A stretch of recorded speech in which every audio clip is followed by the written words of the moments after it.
দেখেন আমাদের বাংলাদেশ থেকে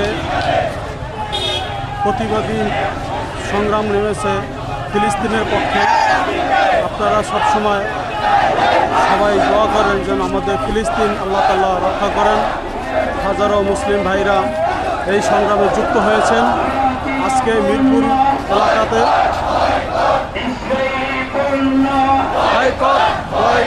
আপনারা দয়া করে ইসরায়েলি পণ্য বয়কট করবেন। ইসরায়েলি পণ্য আপনারা বিক্রি করবেন না দোকানে। যারা ফিলিস্তিনের প্রতি দয়া মায়া ভালোবাসা যাদের আছে, যারা মুসলিম বলে পরিচয় দেন, তারা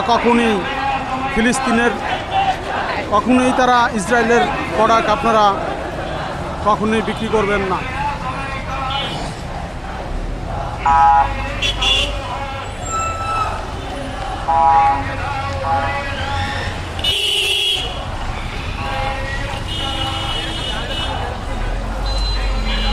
দেখেন